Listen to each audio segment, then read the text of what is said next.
You've inspired and motivated the entire world with your final words.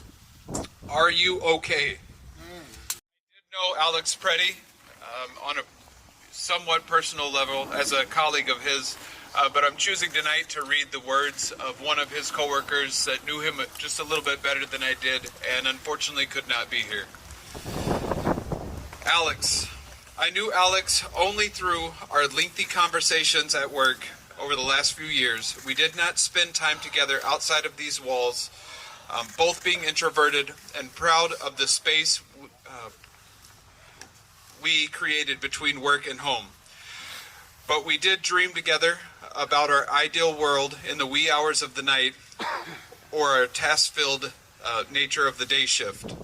Alex was curious about everything, curious about what blend of coffee I had, curious about language, curious about the environmental impact of AI, curious about the best hikes in and out of town, curious about the bikes of Amsterdam and learning that the Twin Cities are considered North America's Little Amsterdam because they're completely connected by bike paths. Curious about all the intricate workings of the heart and how it heals on both objective and subjective levels. Curious about the long-term side effects of caffeine on the central nervous system, which would immediately send us to diving into PubMed to prove to one another that we could justify our obscene consumption of black coffee.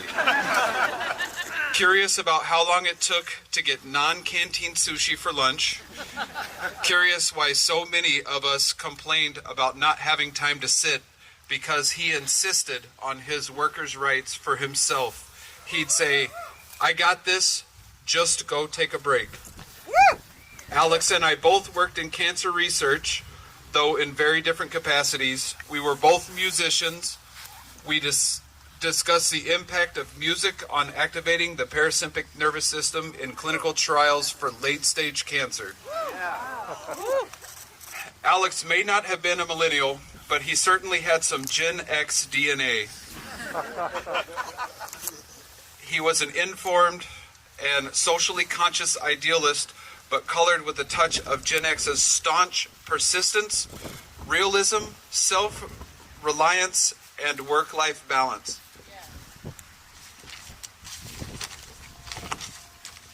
As an ICU nurse, there are so many micro moments that slow time to a standstill and frame a shift. When words elude us, you could count on Alex to find the silver lining. The man who could find peace before the dust settled. Alex's candor both ground a situation and simultaneously could disarm it. His ability to negotiate difficult situations with a simple "hell yeah," or "you got this," or "this is a mess and I need help," appealed to my Dutch directness. No fluff, no hand-holding, no overly wrought emotional disposition that would ultimately make me uncomfortable. Alex could read the room and, with silent negotiation, move a situation from a proper dumpster fire to an ambient embers with one subtle, understated comment or act of kindness. We spent hours unpacking our love for dogs and pets that we have lost and still mourn, our love for the outdoors, and the solemn moments accompanied on a long hike or bike ride. Our mutual hatred of inflammatory, ill-informed news, admitting that we would often change the channel in the patient's rooms given the opportunity. Alex never shied away from political banter with patients or colleagues, but Alex's perspective would occasionally force others to consider their own cultural paradigms. We spent time unpacking Kantian ethics and deontological principles of treating others the way you'd want to be treated. Far from more popular theological arguments neither of us subscribe to, though we both did admit that the beauty of the world must have been designed by a woman. I always told Alex that he would have been an incredibly gifted educator, and he would smirk and say, "Nah, I'll just precept. This is a hobby."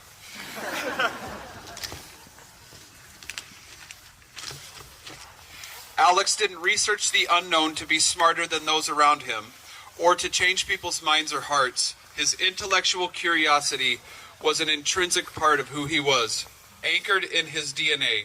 Alex spent time researching and learning about where to find the world's most beautiful autumn foliage, tumor plasticity, and the environmental impact of cancerous cells, both holding equal importance in his world. Alex was genuinely my intellectual touchstone at work, and I looked forward to our unexpected conversations. And this was the poetry of Pretti, an unassuming intellectual and inevitably flawed man, an unwavering advocate of justice and equity, and unimaginably generous and dedicated neighbor and colleague to those in his presence. He was the consummate example of strength and truth in solidarity, a sentiment that was never false for him. The last conversation I had with Alex was on a night shift, him sitting in his signature black scrubs with his feet up on the candy drawer. We discussed dogs, being an aunt or uncle, and where we'd have the most modest home if we had won the Powerball. Alex had found a dog on Pet Finder. He just wasn't quite ready to adopt or rescue again after losing Jewel, his dog, but found that looking helped his heart heal more each day. We talked about our top 5 places that we would like to live, and they were all centered around the proximity to his family and to outdoor adventures. We discussed our love for being an aunt and uncle. Alex wasn't flashy, and he didn't subscribe to capitalist ideology. He was grounded in his love of community and justice. I will miss Alex. I will miss him popping into the 5 in 5 meeting just a little too late to go unnoticed. I will miss his witticism and his signature phrases. I will miss his colorful skill in redirecting a confused patient. I will miss seeing him unpack the inner workings of bedside nursing to new students making their way through clinical rotations.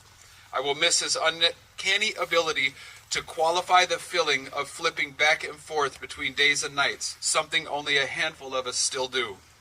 I will miss him humble bragging about his great vasculature as I have to pull out an ultrasound to place an IV in a patient.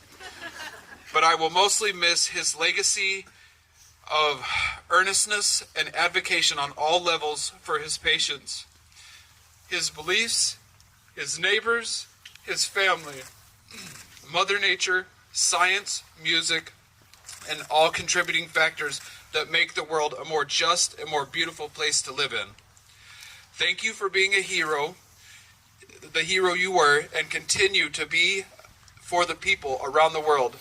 We didn't think we'd ever lose you that day, but your legacy of resistance in community is not lost on us. You've inspired and motivated the entire world with your final words. Are you okay? We are not okay. Thank you for remembering us. It's our job to mobilize and make things okay. We will resist and rise in power in honor of your legacy you leave behind. I hope you find a peaceful rest and a healed heart. Goodbye, my dear friend, Kelly.